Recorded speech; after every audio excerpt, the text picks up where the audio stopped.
One local driver that I spoke with today said he hasn't noticed the shortage, but he has noticed a change in the way that drivers are treated. It covered this part of the sign that says nature area, and so the only thing that you could see is the word forum. In March of 2019, MU Health reported 48 emergency psychiatric visits for children experiencing suicidal thoughts. Now in March of this year, they hit a high for the past 3 years, hitting 62 emergency room visits. Noah, today I went to Sam's Club, Hy-Vee, Walmart, looking for these self-testing COVID-19 kits, but I really haven't had any luck. Ernest Johnson's lawyers made a last-minute appeal to the Supreme Court of the United States to grant clemency to Johnson this morning. It's called the True Falls Film Festival, but some people call it a music fest in disguise. So I did bring my pickleboard paddle. Look at you. Nobody's here to play with me.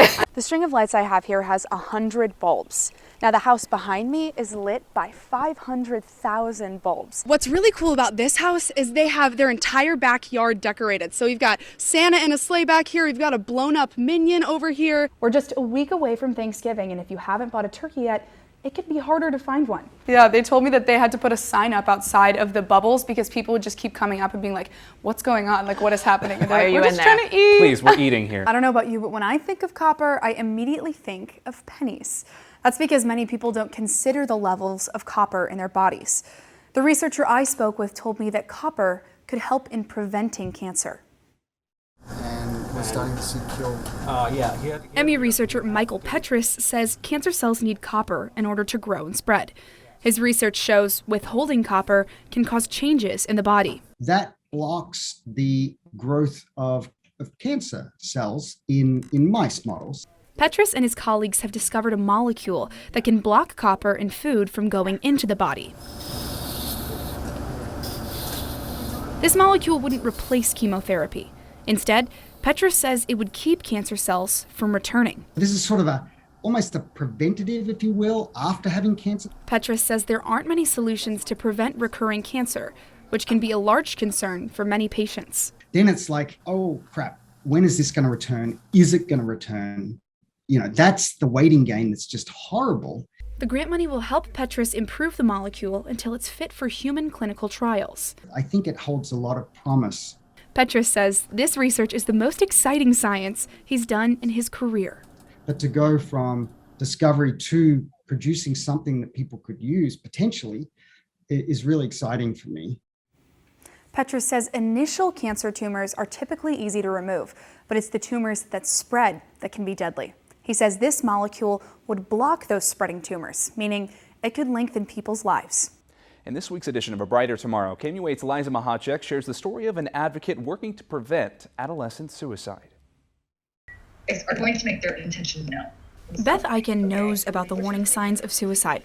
She says a main indication of suicidal thoughts is giving away prized possessions. To me, that also includes giving away your interests. Beth says she realized there was a problem when her son, Stuart, lost his love for football. I mean, he loved football, loved the game of football, and ate, slept, and drank it. When she finally got Stuart to go to therapy, she thought everything would be fine.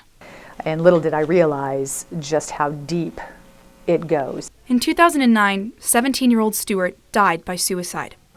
It was very sad and devastating. The Missouri Department of Health and Senior Services shows suicide as the second leading cause of death for Missourians aged 10 to 24 years old. And while numbers are rising across the country, Dr. Arpit Agarwal says MU Health is seeing a variation. If you look at the nationwide trend, yes, there have been a definite increase. But as we looked into these numbers that were shared with us, so these numbers have been all over the place. Agarwal says the data shows a seasonal pattern determined by the school schedule. When kids are out of classes, there's usually a dip in psychiatric visits. And when it's holiday season, the numbers generally tend to go down. In March of 2019, MU Health reported 48 emergency psychiatric visits for children experiencing suicidal thoughts. Now, in March of this year, they hit a high for the past 3 years, hitting 62 emergency room visits. Experts say this comes from focusing on staying physically healthy amid the pandemic, but not working to stay mentally healthy. It's easier to ignore it when we have on the face value like much bigger problem like physical health problems. So during the peak last year and all of the time, people just were so worried about getting COVID. Because of everything settling down, that they're actually able to feel those big feelings. Counselor Kevin Williams says higher depression rates may stem from feeling isolated during the pandemic, but it leads to kids further isolating themselves. You're going to want to isolate. You're going to want to withdraw. You're not going to want to socialize. Beth saw this happen with her son, spending hours alone in his room. But even with the warning signs, Stuart's passing was not expected. I always pictured Stuart as, this beacon of life, this rock that couldn't be shaken. And so whenever he passed away, it was definitely a shock. Now, Beth is an advocate for suicide prevention. She carries on her son's legacy with the Stuart Eichen Foundation. If Stuart were here today, Beth imagines he'd also be helping kids facing a similar situation. I can almost picture him being a counselor or a behavioral health specialist, wanting to, help people, help youth. Making sure every person knows they're not alone. For KOMU8 Cares A Brighter Tomorrow, Liza Mahacek, Columbia. Sai Tai has lived in Colombia for 10 years now, but he had to cross some bridges to get here. I'm born in Shan State. Tai fled Shan State in Myanmar after it was taken under military rule. He and his wife arrived in Colombia in 2011 with no ties to the area. I don't have friends, I don't have anybody, I don't know anyone. For the first 3 to 6 months or so, there's a lot of government support. They help them with their bills and everything.